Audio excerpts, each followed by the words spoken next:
Morning. कैसे हैं आप? आइए पीयूष प्रभा के संवाद सेतु के आप अध्याय 1 समाचार लेखन में चल रहे थे और हम पढ़ रहे थे समाचार लेखन से संबंधित प्रश्नोत्तरों के बारे में। आज हम पढ़ रहे हैं इसका दूसरा पार्ट।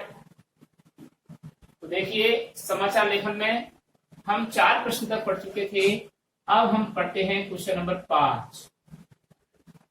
उल्टा पिरामिड शैली से आप क्या समझते हैं?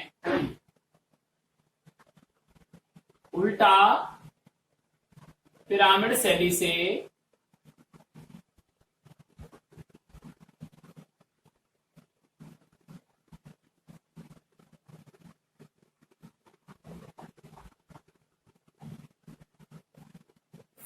से आप क्या समझते हैं?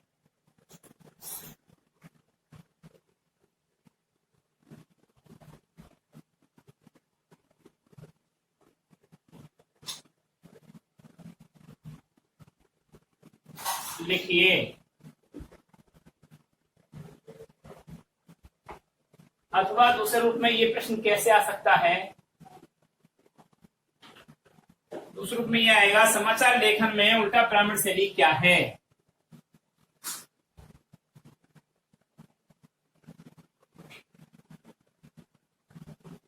समाचार लेखन में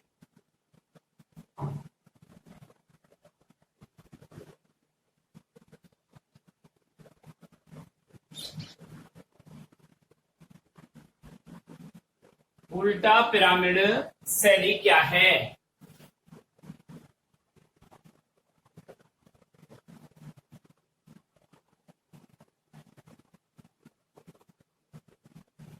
समझाइए।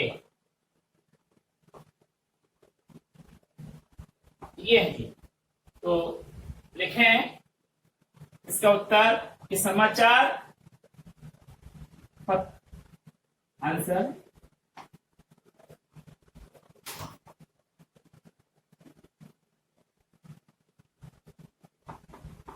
समाचार पत्रों में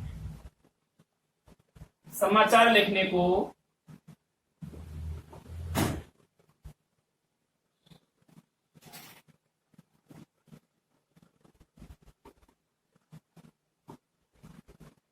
समाचार लेखन में समाचार लिखने की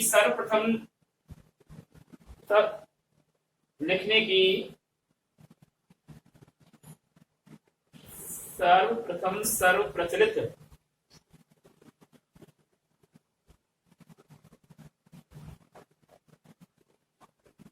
शैली को उल्टा पिरामिड शैली कहते हैं।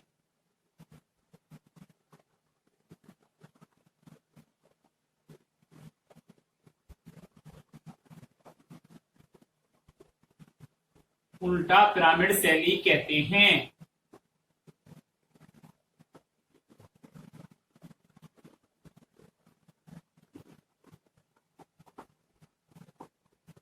ठीक है। उल्टा पिरामिड शैली को महत्वपूर्ण शैली कहा जाता है।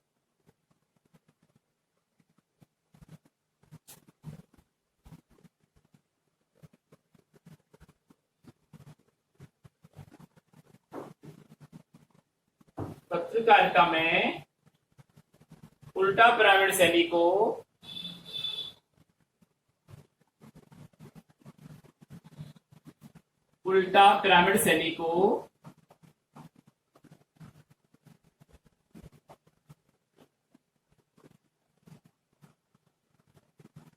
महत्वपूर्ण शैली कहा जाता है।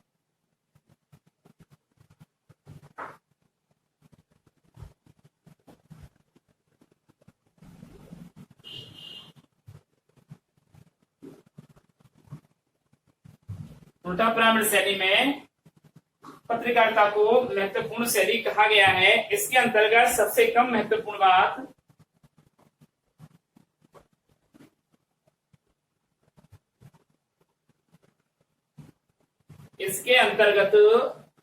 सबसे कम महत्वपूर्ण बात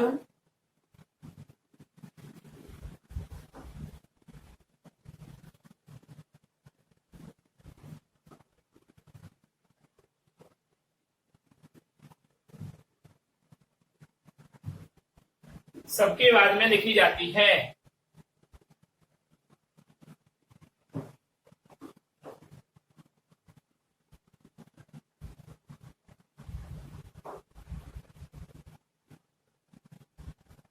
सबके बाद में लिखी जाती है।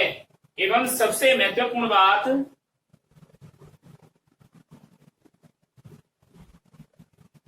एवं सबसे महत्वपूर्ण बात,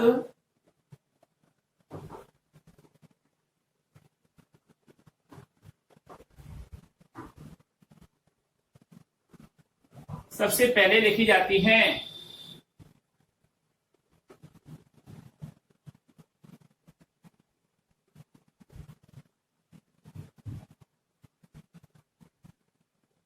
सबसे पहले लिखी जाती है। इस प्रकार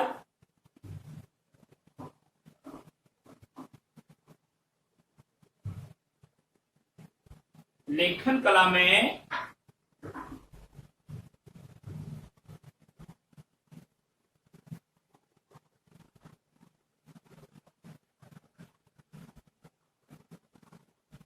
छह ककारों का, इस प्रकार लेखन कला में छह ककारों का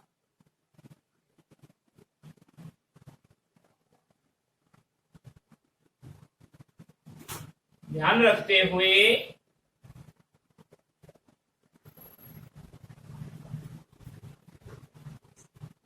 शीर्षक, मुखड़ा, निकाय, शीर्षक जिसको हम मुखड़ा कहते हैं, मुखड़ा, निकाय जिसको हम बॉडी कहते हैं,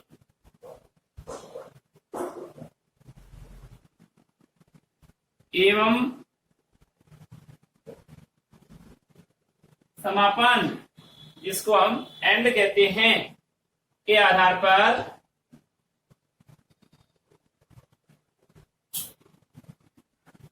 समाचार पूर्ण रूप से लिखा जाता है।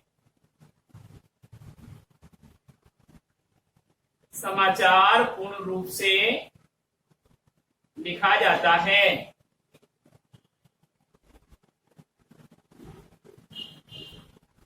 इस प्रकार से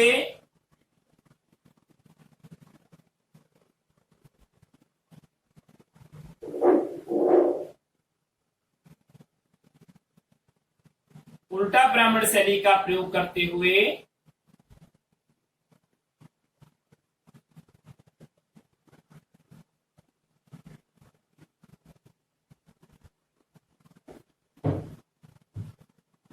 समाचार लेखन किया जाता है।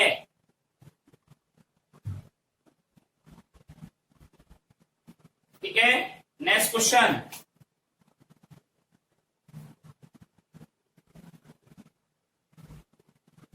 नंबर 6,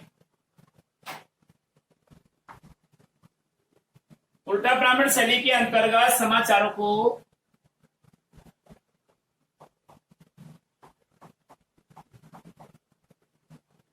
उल्टा पिरामिड शैली के अंतर्गत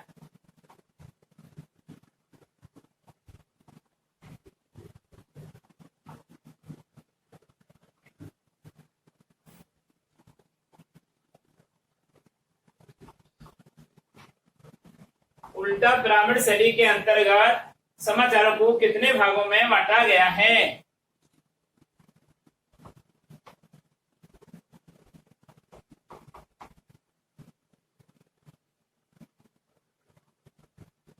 कितने भागों में बांटा गया है?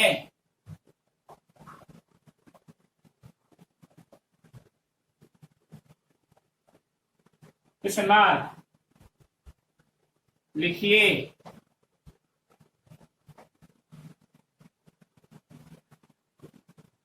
तो आंसर लिखेंगे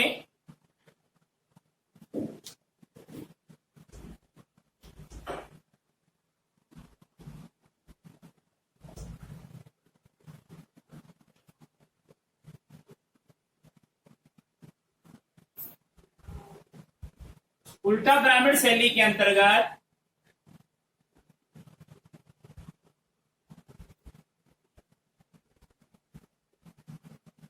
उल्टा पिरामिड शैली के अंतर्गत समाचारों के निम्न भाग होते हैं।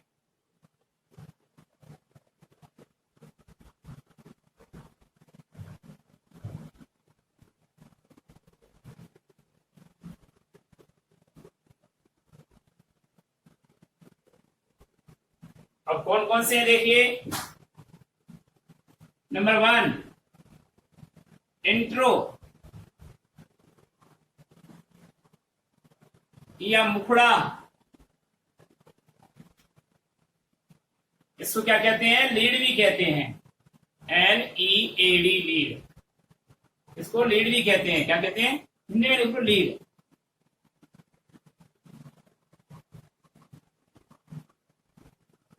लीड, ठीक है। नंबर 2, ये तो हुआ पहला इंट्रो। दूसरा हुआ बॉडी।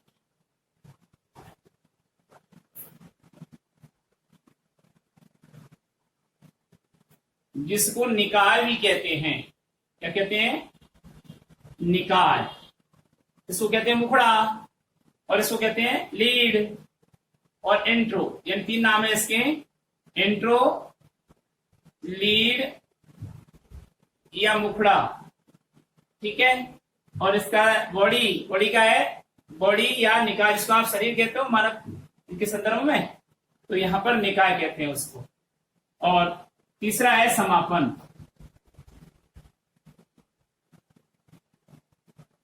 जिसको हम द एंड कहते हैं। तो आप एक एक के बारे में थोड़ा समझेंगे और लिखेंगे इनको। इंट्रो का मतलब, आप जैसे आपके हाथ में समाचार पत्र आता है तो सबसे पहले आपको हेडलाइंस दिखाई देती है और हेडलाइंस में मुख्य खबर आता है, जिसको आप ब्रेकिंग न्यूज कह सकते हो, ठीक है। और फिर धीरे धीरे उस खबर के बारे में 6 ककारों को ध्यान में रखते हुए कौन, कहां, कैसे, कब, क्यों, यानी क्या घटित हुआ, कैसे घटित हुआ, किसने, कौन घटित करता है घटनाक्रम को, इसे 6 प्रश्नों का उत्तर उसमें धीरे धीरे दिए जाते हैं। और अंतिम में, समापन में जो लिखा जाता है वह उसका निचोड़ लिखा जाता है 1 लाइन में। तो इस प्रकार से ये समाचार लिखे जाते हैं। तो अब एक को देखते हैं, पहले नंबर को इंट्रो।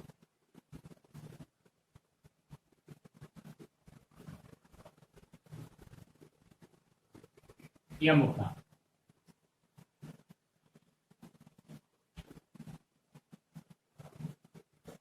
तो देखिए, इंट्रो को हिंदी में मुखड़ा भी कहते हैं।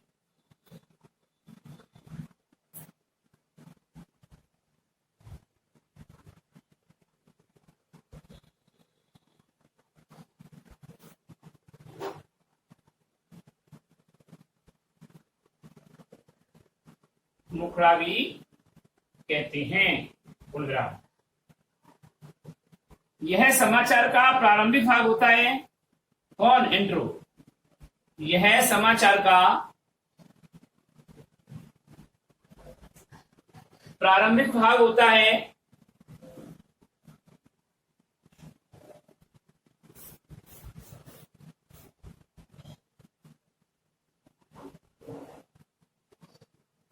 जो 4-5 पंक्तियों तक लिखा जाता है।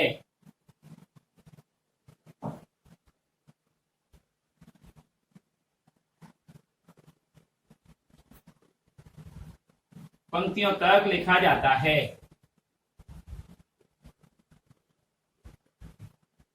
यह भाग सर्वाधिक महत्वपूर्ण,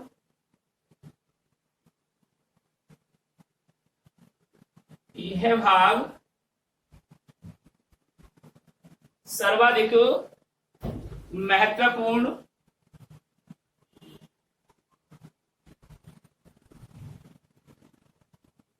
व सूचनात्मक होता है।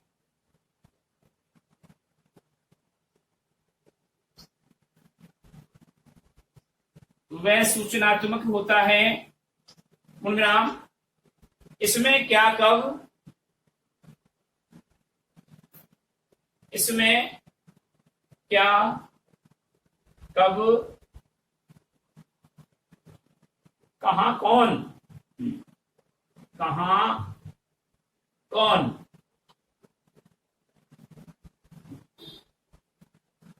इनकी सूचना, इनकी सूचनाएं निहित रहती हैं।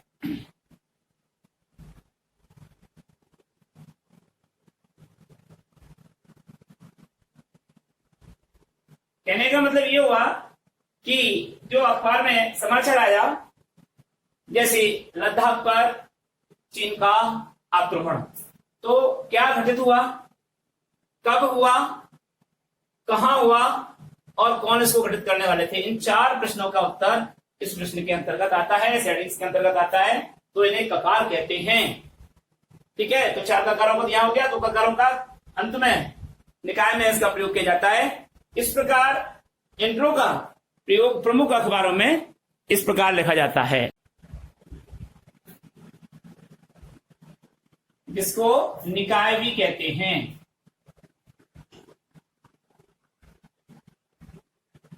ठीक है, इसके लिए देखिए बॉडी को समाचार लेखन में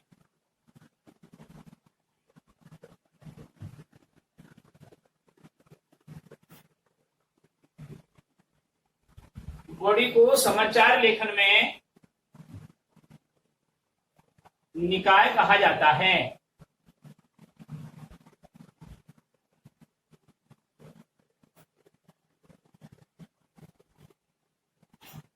बॉडी को समाचार लेखन में निकाय कहा जाता है। इसमें 6 ककारों का ध्यान रखते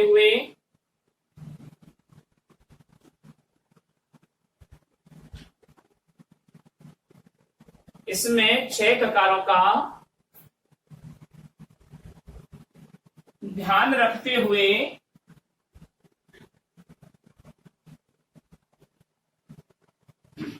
समाचार के विवरण को घटते क्रम में लिखते हैं।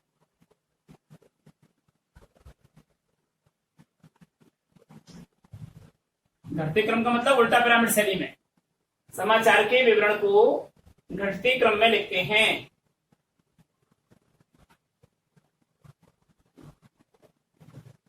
यानी सबसे महत्वपूर्ण पहले, कम महत्वपूर्ण बाद में और सबसे कम महत्वपूर्ण अंत में, ये होता है घटता क्रम। इसको उल्टा पिरामिड शैली भी कहते हैं।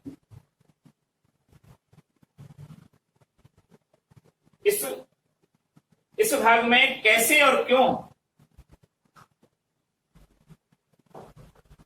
इस भाग में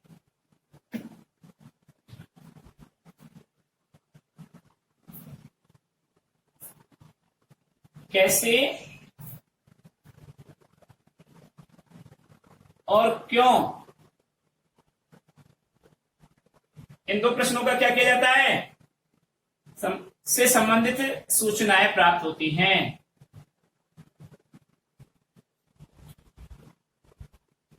हो गए 6 ककार, यानी कि मुखड़ा में आया क्या, कब, कहां, कौन, और 2 बच गए कैसे और क्यों। इनका उत्तर यहां मिल रहा है बॉडी में। तो क्या किया, क्यों से संबंधित सूचनाएं रहती हैं।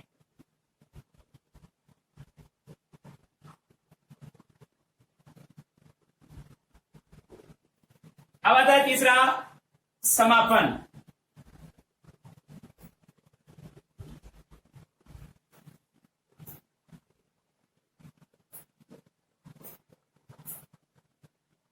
समापन, जिसको द एंड भी कहते हैं। यद्यपि इस शैली में समापन जैसी कोई बात नहीं होती, क्योंकि 4 ककारों का उत्तर हमको दोनों पॉइंटों में आ गया, मुखड़ा में और निकाय में। तो यद्यपि इस शैली में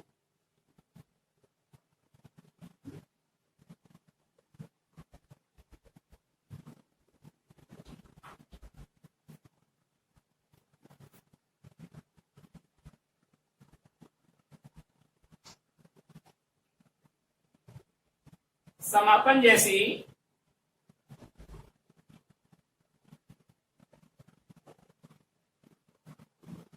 कोई बात नहीं होती।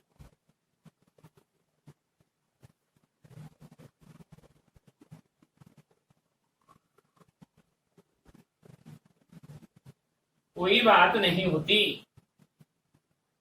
किंतु प्रासंगिक तथ्य और सूचनाएं ही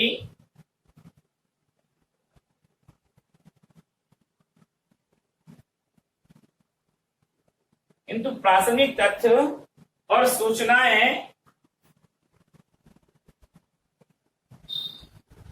इसमें दी जा सकती हैं।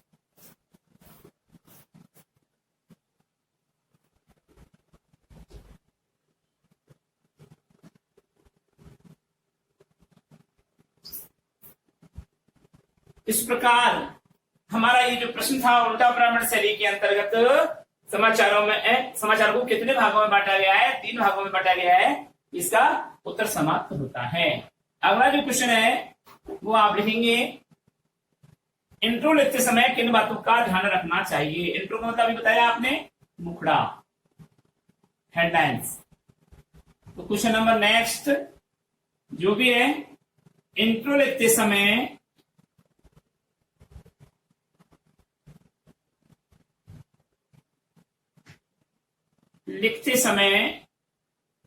किन बातों का ध्यान रखना चाहिए?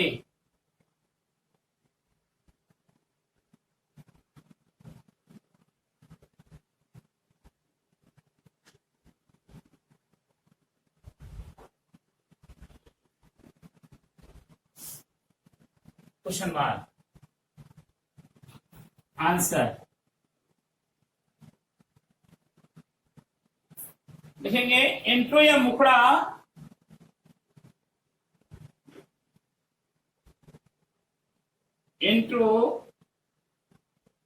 मुखड़ा अथवा शीर्षक समाचार का प्रारंभिक एवं महत्वपूर्ण भाग होता है। समाचार का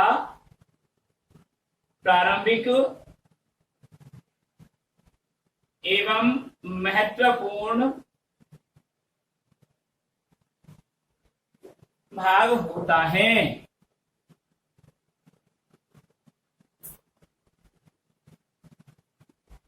पूर्णविराम। इसमें समाचार की समस्त सूचनाएं निहित होती हैं। इसमें समाचार की समस्त सूचनाएं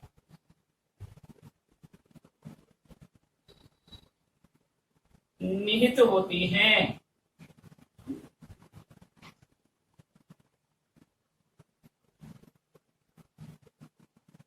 इंट्रो के बाद वाला भाग तो मात्र समाचार के विस्तार के लिए होता है।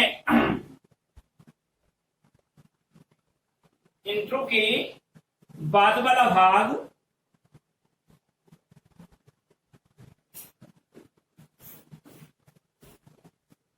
तो मात्र समाचार के विस्तार के लिए होता है।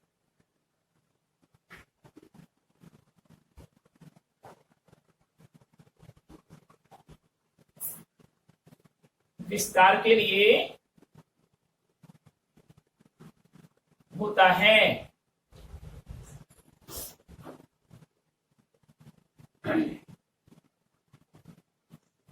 अतः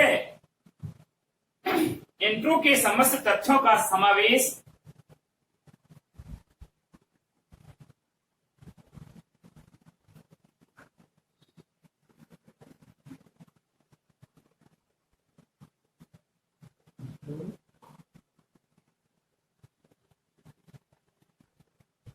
प्रभाव उत्पन्न करने वाला होना चाहिए।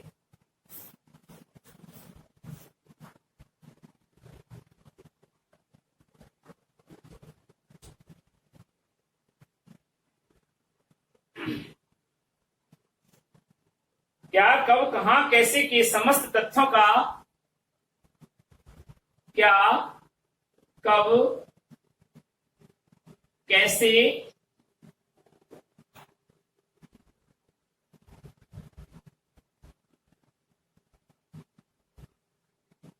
कैसे के समस्त तथ्यों का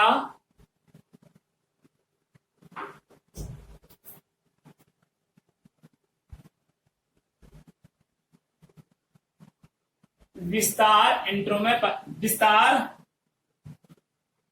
में पाया जाता है।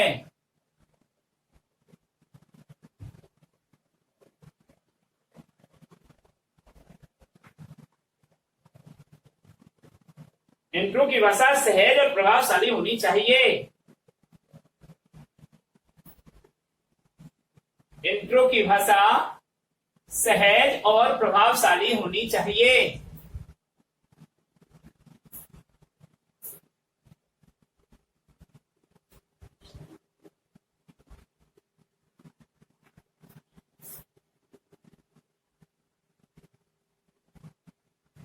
इस प्रकार से ये इंट्रो का क्या है, स्टेटमेंट्स है।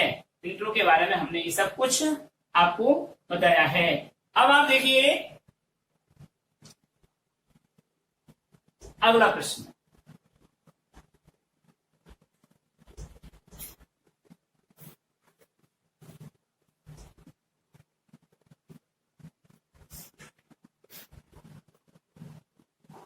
Question number next.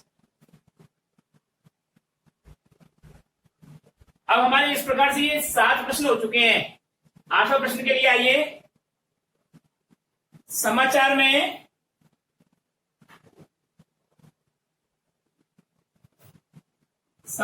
लेखन में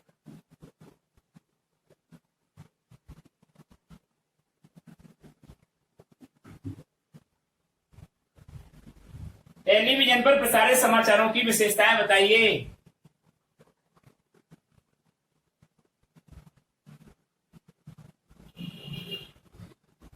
टेलीविजन में प्रसारित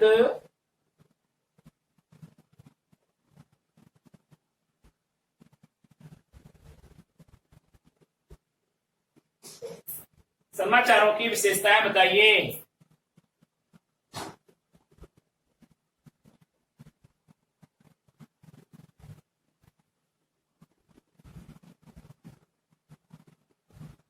तो आंसर लिखेंगे आप, टेलीविजन पर प्रसारित समाचारों में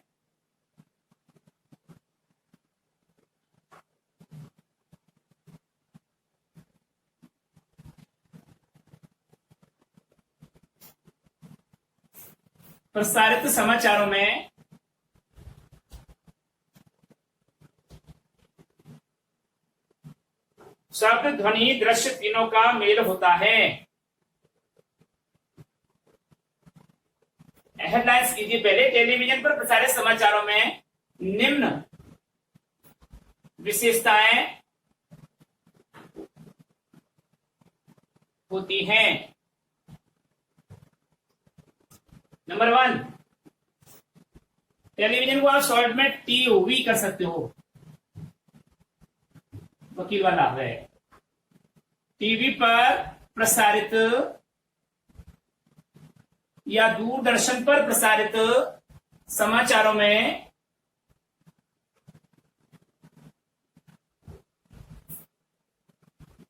शब्द, ध्वनि व दृश्य तीनों का मेल होता है। शब्द, ध्वनि व दृश्य तीनों का मेल होता है।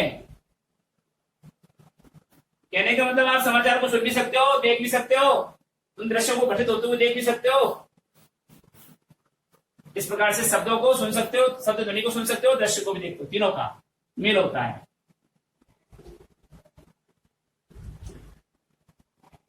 दूसरा पॉइंट है कि ब्राह्मण शैली में पढ़ाया व लिखा टेलीविजन पर प्रसारित समाचारों को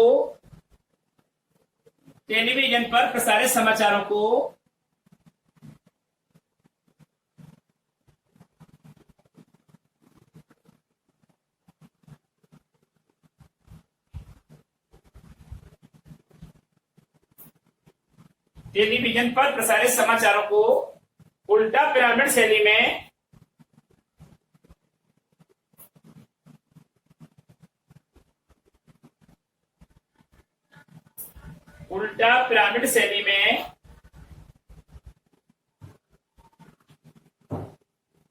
पढ़ाया व लिखाया जाता है।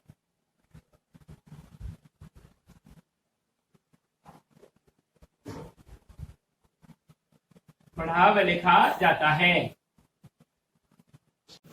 तीसरा पॉइंट देखिए, अनपढ़ भी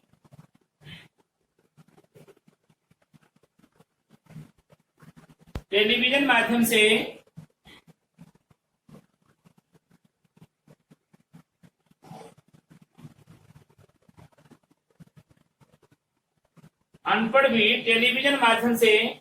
समाचारों व सूचनाओं को सुनने के बाद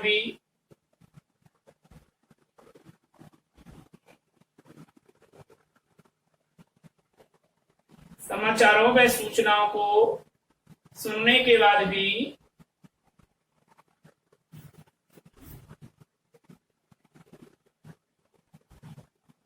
देख भी सकते हैं।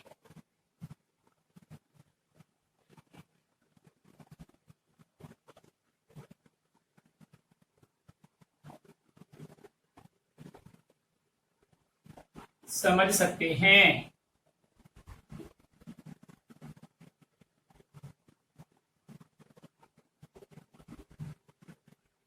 इस प्रकार उक्त विशेषताएं टेलीविजन प्रसारणों में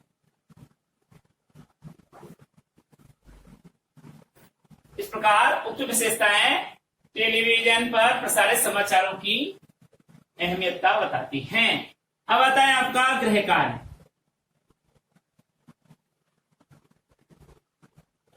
गृह कार्य में देखिए,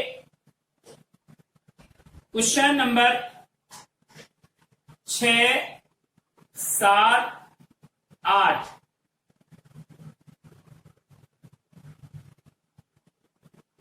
के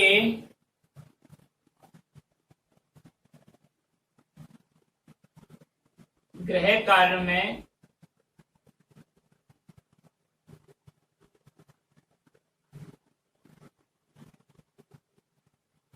ठीक है।